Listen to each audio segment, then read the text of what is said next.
কুমোরটুলির গঙ্গার ঘাটে trolley bag নিয়ে ঘুরতে থাকে দুই মহিলা। তারপর লোকের সন্দেহ হলে পুলিশ ডাকে।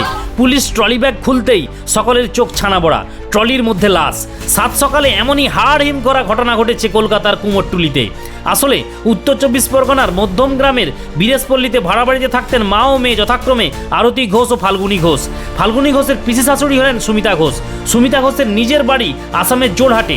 স্বামীর সঙ্গে তার দীর্ঘদিন যোগাযোগ নেই, তিনি নিঃসন্তান, কিন্তু তার প্রচুর সম্পত্তি, সোনাদানা ও টাকা পয়সা রয়েছে। এসব কিছু পাওয়ার লোভেই মা ও মেয়ে দুজনে মিলে সুমিতা ঘোষকে মধ্যম গ্রামে বাড়িতে ডেকে এনে প্ল্যান করে খুন করে।